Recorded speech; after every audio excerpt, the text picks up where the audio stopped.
So, hello and welcome to the live stream. Whether you are joining us live now, thanks for being here, or if you're catching the replay, my name is Sara Nguyen, and I'm joined today with the lovely Queenie from Invest with Queenie, and we are talking all about content hacks and content strategies. Specifically, how do you create consistent converting content for YouTube and Facebook? Now, Queenie, for those of you who don't know who you are, so why don't you tell us a little bit about you and your channel and what you do?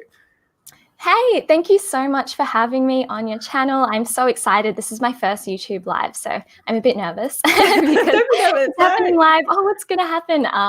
No, but yeah, basically who I am a YouTuber in the finance space. I started about 6 months ago and just got monetized last week, so it's all very exciting. And on my channel, I like to make videos about personal finance and investing, and I try to make it really relatable and actually talk about things that I personally have been through myself. And I try to be as honest and open and as transparent as possible on my channel. So that's what you can expect from content on my channel. And for those of you who don't know, Queenie started her channel from scratch, so 6 months ago. So she recently got monetized, but she went from nothing to, last night I checked and you were at 3,000 subscribers and you got monetized. So you met the requirement of, 4,000 hours of watch time.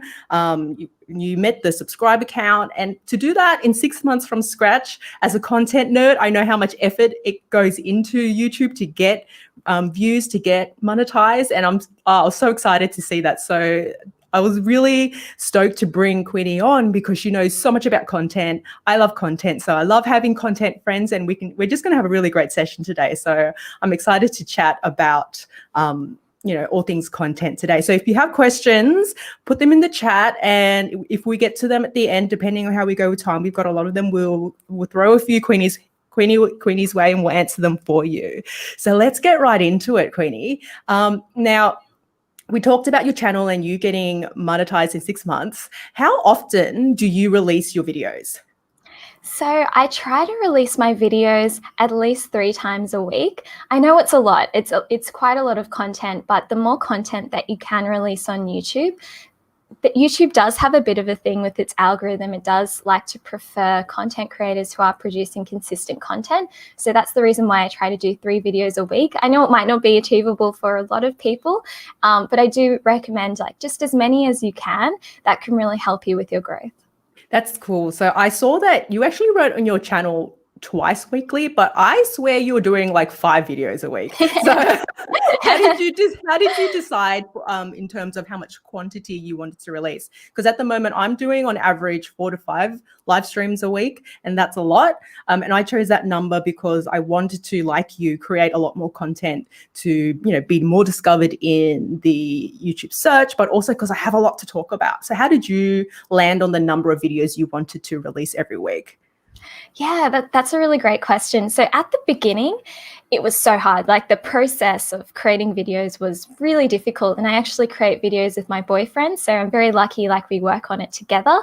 And at the beginning, it was horrible. It was it took such a long time. I remember we had no lights. So whenever we had to create videos, we had this really short window of time to create videos. And if the scripts took too long to produce, then the daylight and the sunlight starts going down and the light in the video was changing. And it was just a very stressful process. We try to record a few videos in a day. And by not having lighting and things like that, it just threw the whole process out of whack. It took way too long. But now I think we've got a pretty good process together. We've got lighting in a studio. We've got everything set up. So the mic, the camera, the lighting, it all stays here in the studio. We're not carting it around. So that's what we used to do, which used to take a very long time as well. And also we just have a bit of a process now. We have editing software. We have tools to help us cut down the videos. So at the beginning, it was 2 videos a week. Now we can comfortably do 3 videos or more. So we try to stick to 3 videos as a minimum. And then if we have a bit of time, if the videos were quite easy to edit, easy to script and produce, then we try to do more as a bonus. Yep. But we try to stick to 3. because that Okay. seems to be the magic number for us. Okay. So good, nice little segue there. So how do you stay consistent with your 3 videos a week? So with your release schedule, do you have a release schedule? I don't know. I typically say, all right, I want to do 5. And if I only do 4, I'm happy with that. So for me, it's like, this is what I aim to do and I'm going to do the best I can. How do you stay consistent with the number of videos you release? Because it's very easy to say, oh, I'm going to release once a week, and then stuff happens and then it doesn't happen. So how do you stick to your schedule? So true. Yeah, sometimes stuff happens. But what I try to do is I have my 3 videos in a week and I have a little spreadsheet and we write down all the video ideas in the spreadsheet. And it kind of fits into 3. We plan out 3 videos. So we've got our 3 videos for the week. We've got the scripts. I'm writing the scripts through the week. And then usually on Friday or Saturday, that's when we start to record the videos, and we'll do 3 in one day. And then it helps having the videos recorded early in the week, or even like quite far in advance. So then we have a whole week to edit the videos, to create the thumbnails and that kind of thing. It's just nice to have a bit of a bank of content that you can use. And that really helps us stay consistent doing the 3 videos in a day. So you record all 3 videos for that week at one time, and then you edit them and release them as you go throughout the week? Yeah, exactly. Okay. Oh, excellent. So how do you decide on the topics for your actual videos? Yeah, so this is something that it's a bit of a work in progress, finding out what works with my audience. And at the beginning, I guess I was just kind of looking at what other YouTubers were doing and, getting inspiration from them. And what I found was, you really have to create your own content. You have to create content that you really like, that you really believe in, that's really unique to you. So I try to do that with all my videos. And now we have this, I guess, a bit more of a structured approach to what type of videos we create, because we know a bit more about our audience and we know a bit more about what we want to create with YouTube. And it fits into 3 main categories. So one of them is trending topics. And this is mainly the idea of these videos is to get found by new subscribers. So for example, yesterday we did a gold video about should you buy gold, because it's a trending topic right now. Lots of people thinking about gold. Obviously, we're in a bit of a weird financial time, and that's a trending topic. So the idea with that video is we want to get found by new people that are searching for gold. The other one is more educational content, which is more evergreen content. So these are things like, how can you research stocks, or investing tips for beginners, or something like that. Something that just people would like to know, evergreen topics that are good for search as well. And the third type of video is subscriber videos. So I do like to bring people into my life a little bit.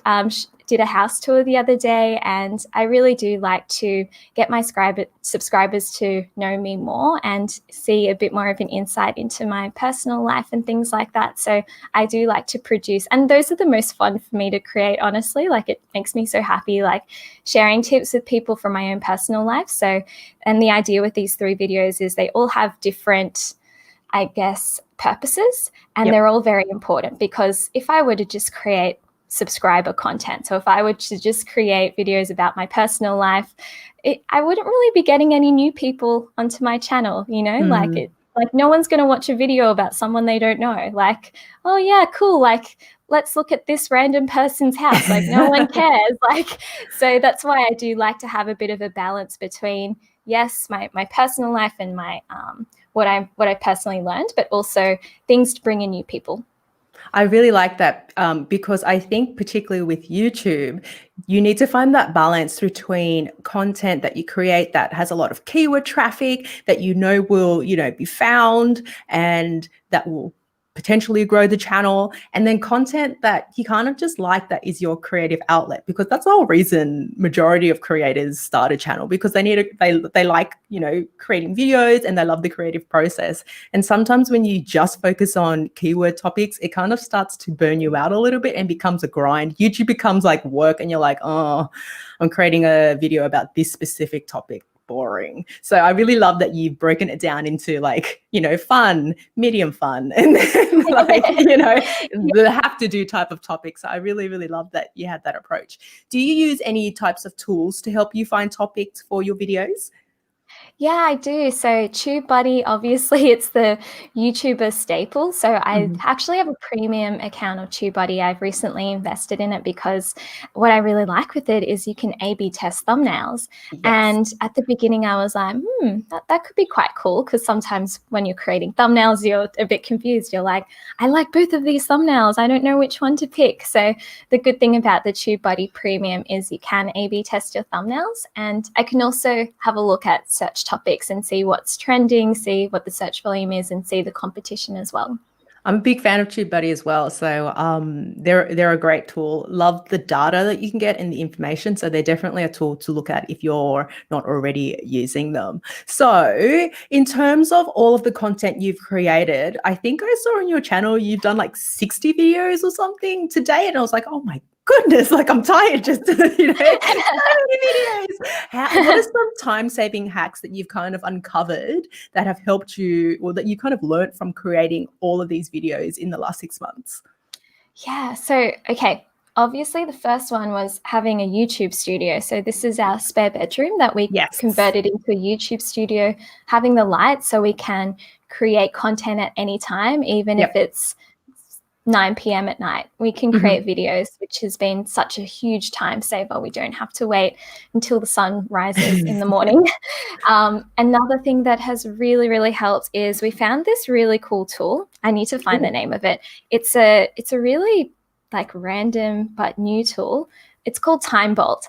And this is a game changer. Honestly, it's cut our editing time in half. It used to take about 2 days to edit a video. Now it only takes 1 day. It's amazing. So what it does is when you're creating your videos, I script out all of my videos. So I kind of read them like line by line, paragraph by paragraph. So there's a lot of like blank space in between when I'm not talking. And it used to take a long time going through the whole video, chopping like the parts where I'm not talking, piecing it together. And this tool does it automatically for you. So it crops your videos and it crops all the silent parts in your videos and sort of pastes it together. And it's not very expensive as well. I think we're paying about $20 or something like that. So it's a great tool to invest in. I think that when it does come to YouTube and things like that, sometimes you do need to invest a little bit of money, especially if you want to see your channel grow, and especially if it can save you time. This tool was a no-brainer for us because $20 is nothing compared to the amount of time that we're saving by using this tool. Absolutely, that's really exciting. And you guys are you are very lucky that you have in-house editor, and also known as the boyfriend, to edit the videos. And I think when we were chatting offline, you were saying that he edits them all using Final Cut Pro. Yes. Does he have any setup that he does to help streamline this process and pump out the 3 videos a week? So what does he do to kind of get that editing process down and really quick? Yeah, so he is incredible. I'm so lucky. He does an amazing job with the editing. People are always asking me in the comments, like, who edits your videos? Do you do it by yourself? And it's all him. And he has had no experience with editing before. We started this YouTube channel 6 months ago. So if you're watching this and you're a bit nervous, your editing isn't that great yet, don't worry. If you keep working on it, I'm sure it can improve as well. So what he does is he has a library of content, as in sound effects and also little title animations and things like that, which he uses. And he also like copies and pastes like little title animations from previous videos. So that just makes it really easy. So instead of having to create a new title every time, you're just copying, pasting titles from the last videos and sound effects from your bank of content.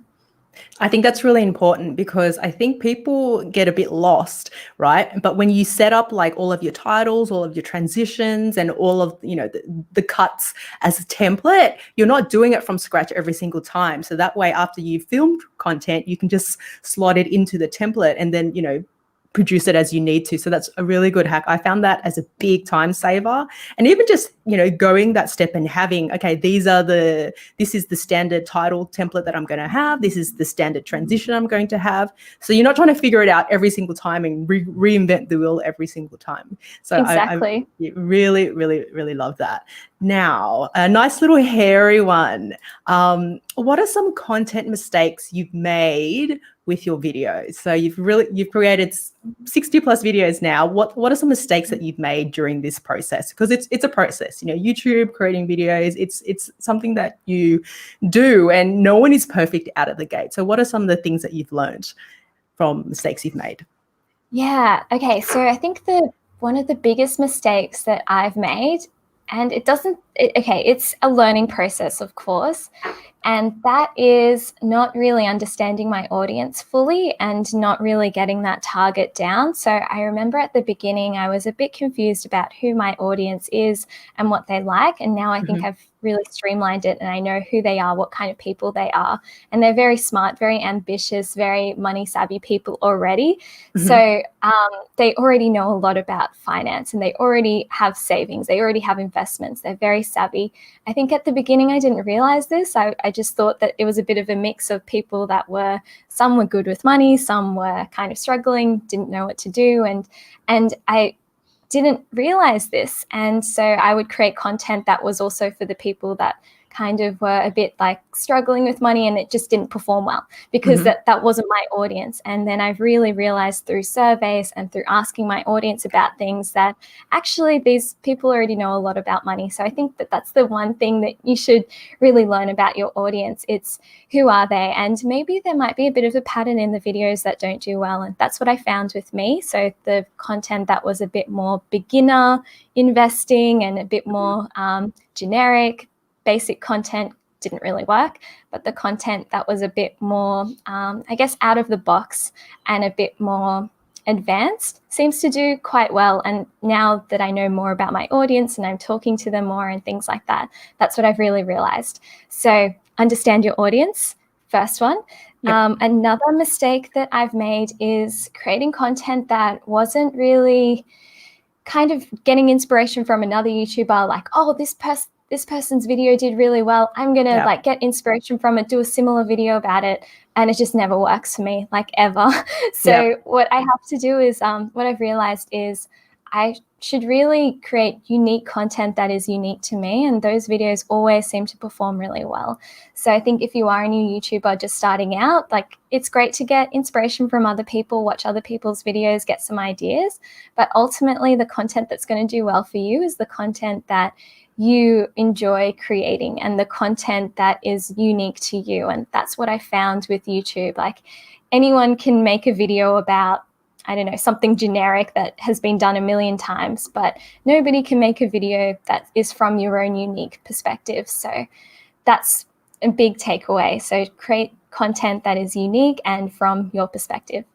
I love that. I feel exactly the same. So particularly in my space where I do a lot of tech reviews and social media tutorials, when I was starting, I was like, there are so many out there. Why would anyone actually want to listen to me? And the answer to that for me and for you and for anyone wanting to create videos is because you are unique and your perspective is unique. So it's important that you don't just copy existing videos because you lose your uniqueness. So for example, microphones, there's only so much you can talk about with a microphone, right? Like the physical microphone and the sound test. But then it's like, all right, how do I make it different from my perspective? Well, I use it in this way, and this is what my sound test will be like. If I'm copying the big guys or the big, YouTubers, it's going to be exactly the same, and there's nothing different. So I really love that. Look to other channels to get inspiration, but 100% put your own perspective on it and do it your way. Like, I think it's important to see them, but don't look too close. Otherwise, it will start to drive you a little bit crazy comparing yourself to other people, particularly on YouTube as well. Now, we talked a lot about, your videos. So when we met offline, you talked about how you use your videos to drive people to do something. So why don't you talk a bit about how you leverage the traffic from your YouTube videos and where you're driving people to? Yeah, so eventually I Obviously, YouTube is awesome. I love YouTube, and it's the primary way that I'm finding my audience. Yep. But I do think that it is important to diversify your traffic sources because you never really know what's going to happen. I mean, look at TikTok right now. We don't really know if is it going to get banned in the US? Is it not going to get banned? And if you have all of your audience in one channel, I think that it is a bit of a mistake because something could happen that could change that channel completely for the worse or for the worse for you. So I think it's important to diversify your traffic sources. So what I try to do is I try to push people to Instagram. In all of my videos, I have my little Instagram links and I talk about Instagram and try to leverage that platform as well. And also email. So I know email, it's a bit like, oh, who reads emails anymore? And I agree. I don't really read that many emails, but I am trying to build up a bit of an email list as well and a community of subscribers. So I think that if you do have a YouTube channel, it could be good to start building your own email list. So this could be really good for you later on down the track if you do want to, I don't know, create courses or something like that. Having an email list is really good for that. And so one of the things that I did was I created like a free fire calculator and just asked for people's emails if they wanted to download it. And that has been great for me because I love like being able to give away something that's actually a really good piece of content, but completely for free. And then, you know, still being able to engage with my subscribers on a different channel. And I've also used the email list of the fire calculator to push out surveys as well so that I can understand my audience better, understand what topics they like, what YouTubers they like. And it's something that, you know, you can't really do on some channels, you know? So I think every channel has its own different pros and cons, and it is important to diversify. All right. So for the non-financial people, what's FIRE and what's your FIRE calculator about? Okay. So FIRE is Financial Independence Retire Early, and it's a movement of people who would like to have savings and investing goals with the goal of retiring early. So most of us think, you know, you can only retire when you're in your 60s or 70s when you stop working. But if you actually are consistently saving and investing throughout your lifetime, there is a chance that you could retire earlier, especially if you have that goal. So the idea with this FIRE calculator is you can actually give yourself little saving and investing targets. So let's just say, for example, you'd like to reach financial independence by the age of 45 or 50 or something like that. You can actually see how much money will I need to save and invest every month in order to reach that financial independence goal. So that's the idea with the FIRE calculator. And I found it personally, it was for my own personal financial goals. I was trying to find a good FIRE calculator. I couldn't find one. So I thought, hey, this is a good opportunity. And I think that from what I know about my audience, I think that they'd be interested in this too. That's fantastic. I love that. So I want to elaborate a little bit more on that because I do a similar thing and it's something that I talk about a lot. So after you deliver even throughout the video, you're driving people somewhere and ideally it is to the top of your sales mechanism, right? So for you, it's this FIRE calculator. For me, I have a couple of things that I drive people to. I have a Facebook Live cheat sheet. And for me, it's a consolidated checklist of everything you need to do to start live streaming. And I've also got a Facebook Live masterclass. So it really is about driving people to kind of take the next little step with you because they've spent some time watching your video and then you want to leverage that and then get them into your email list. And it's about getting them to, it's kind of like we're not asking them to buy from us straight away. It's a low commitment action that we're asking people to take next. And I think this is a step that people miss because they just think YouTube videos, I just throw it up there and I build my audience and I'm done. But it's like, no, you're missing out on this opportunity to really leverage the traffic and then grow your email list and grow your business and grow your following off of YouTube as well. So I really love that, you have this. And I've put a link in the description to Queenie's FIRE calculator as well as my masterclass, I believe. So go and check them out and see, check them out because they're a way of leveraging the traffic from YouTube, because there's so much to this YouTube thing. But like, I was talking to my husband about it the other day, and I said, you've got the technical components of YouTube, the lights, the cameras, you know, the software and the editing, and that takes up so much time, but it's only like one part of it. Then you've got the content, right? And then you've got the traffic, and then you've got optimizing, and then you've got what happens after the video. So there's all these things that you need to learn and then get your head around. So anyway, I digress. I think Queenie does a great job with her fire calculator. Did you actually build that yourself, or did you outsource that? So my boyfriend and I, we kind of did it together. Mostly Okay. him. He's really good with Google Sheets and formulas. So that's how we ended up doing it. Lots of research as well into different like inflation rates, safe withdrawal rates. There's a lot that goes into it that I didn't initially think of. So it's quite comprehensive.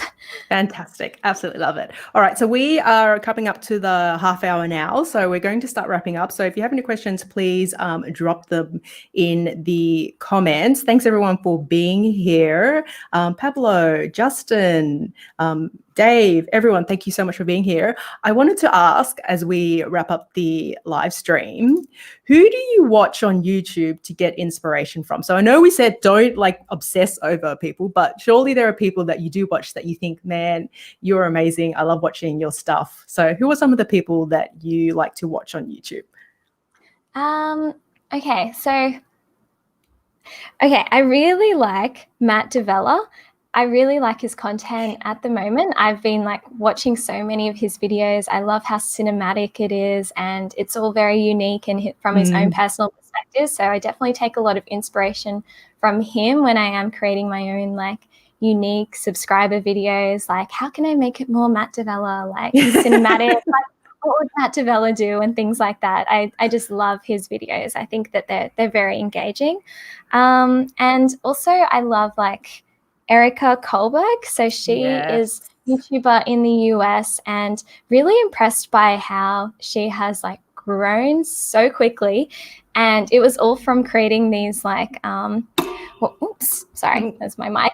It was all from creating these stimulus check videos in the US. And I was like, oh, that's such a cool like way to create trending videos. And because she used to be a lawyer, she can actually read like the stimulus check bills, and she actually knows what people are talking about when they read. I don't know, like, I used to study law.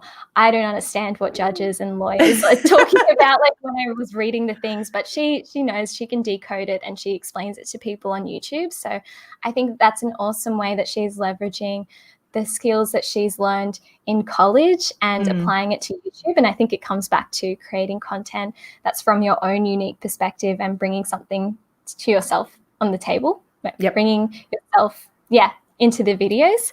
So yeah, I think that those two would be my two like ones that I'm watching quite a lot at the moment. Cool. My one, so I really love Zoe Hong. So she has a channel where she teaches fashion in terms of fashion design and how to become a designer and all of the technical skills, because she also teaches it as you know, professionally as well. So I really love her channel. I sew as a hobby, so that's how I came across her stuff. But I love her because of her personality and just how she she does her live streams, how she does it. She's like just hilarious to watch, and just, you know, a really, really great channel to watch. I'm, in terms of other people in my space, I watch D Nimmin quite a bit. So I really like his content. He teaches a lot about mobile, creating content with your mobile. And I like that. I think it all comes down to personality, right? I like his personality and how he just makes things approachable and doesn't talk down to you. So this is why I kind of like these personalities, and everyone has their own ones, but you have these big ones who you watch. So it's interesting to hear who people like to, watch and follow on YouTube. So in respect for time, because I'm a, planning and time person, we are at the half hour. So, question that I have that's come through in the DMs is, how do you avoid burning out on YouTube? Well, you answered this recently in a video, Queenie, so you can answer this one. Yes. I'm trying to not overcommit to making too many videos and just burning myself out. And also creating the videos that I actually like creating. Yes. That's so important. You know, don't just create videos because you think it's going to give you crazy growth, because you'll probably end up burning yourself out. So creating videos that you actually enjoy and about topics that you enjoy, not only will you feel better, but you'll also be building a community of people who like your content. All the introverts sending me messages in the DMs. Come on, people. All right. So another question I got asked is, I'm really shy and I'm afraid of being on camera. How do you overcome this to create your videos? Oh, that's a really good one. Oh, that's hard. I still get nervous. I still hate Yes. seeing my face and my voice on video. It's so funny. I don't think you ever really get over it. But I think that the thing that you need to remember is nobody really cares. Like if you say some mess up or something like that, like people don't really care. Like they're going to watch you for like, I don't know, a couple of minutes. They're just going to forget and they're just going to go about their day. Like nobody's actually going to remember that much. So you might as well do whatever and do the things that you want to do. Absolutely. So I feel exactly the same. And I get this question all the time. And I'm a very awkward person in person. So people see me on YouTube. People see me on YouTube and on the live streams. And I'm like, in person, I'm very introvert and I'm very like, don't talk to me. On YouTube, I'm different. And I think it's like you said, it's a process that you work through. I don't think you ever get over it. You kind of just get better at not looking as awkward on camera, and it's something that you evolve. And I think if, as you said, if you're creating content on topics that you actually enjoy, then you start to like love the process, and then the fear kind of subsides and the awkwardness is still there, but you are more motivated to kind of go through it. It's always, for me, it's always there anyway. All right. Oh, this is a good one. How do you deal with haters and trolls? Oh, yes. Oh, that's hard. I'm so sensitive. I'm like, oh, every time I get a hate comment. But I think that the thing that I remember is like, why am I paying attention to this person that is not offering me any constructive feedback? Because give me constructive feedback. I'm all about it. Like if you want to help me make my videos better, I love that, But if it's just criticizing something that I can't really change about myself, it's just like, I don't know. I kind of see those people as like, why are they trying to do this and bring somebody else down? Like, is this somebody that I should be listening to? And the answer is no. And why? I think it's funny. Like, I think it's the human condition that we always care about what people think, like the negative opinions about people think, and we believe those to be true. But then when people are saying all these positive things and all these lovely things, like we don't really believe that. It's funny, Hayes, but I try to flip that mindset and think like, okay, maybe like one person said this, but look at all the other like 100 people that have said so many nice things, and let's concentrate my energy on those people and not like this person that is being mean. 100%. And I don't think people will realize until they start this journey that the internet is filled with just weirdos. I know. And it's like, oh, did you know that you are not just talking out loud? I can see your comment. Why would you write that as a comment? I get that. And I'm just like, what's wrong with people? And my approach is zero tolerance. If you're going to put hate and negativity on my channel, delete and block. Like, don't put up with that as one. So that's what I do. And also on my live streams, everyone's really well behaved on today's live stream. So well done, everyone. But sometimes you just get the really odd people who are bored and who spam the live stream. So for me, something that I notice people do and that I have is I have moderators. I'm like, no, we're not putting up with it. You start spamming, we're going to block you. So I think you just need to put these mechanisms in place. And as you said, it's like, are they really adding value? Is there really any truth in what they're saying? And most of the time it's like, no, there isn't. Yeah, exactly. So do you have any last finishing words, as I've stolen you for another 5 minutes, last finishing words before we wrap up? What's your, I guess, biggest advice for people who want to start creating content on YouTube, and want to start the journey of monetizing, because you've been there recently. So what's your biggest tip that you have for them? Just keep going, be consistent, and don't give up. Yes. And that's so lame, but it's so true. It's so true. So I see all the time, and I get asked all the time, I want to get monetized. How do I get more views? How do I, get my watch time up? And I'm like, the answer is create content. I don't know what to tell you. It's like, keep creating content. You have 2 videos and you wonder why you're not getting watch time because you need more content. The answer is typically create more content, and keep going. Yeah. So thank you so much, Queenie, for joining us today. In respect for time, we're going to wrap it up today. Thanks everyone for joining us here today live. And so I have put the link in the description, but where can people go to find you if they want to check out your channel and see what you're all about? Yeah, so just search Invest with Queenie, should come up first. I think there's only one. So unless someone's copied you, then we need to have a word with them. Thank you so much for joining us, everyone, and had so much fun. Thank you, Queenie, for joining me today as well. I'm so honored to have you on the channel today. And we will see you, or I'll see you on the next live stream. Bye for now.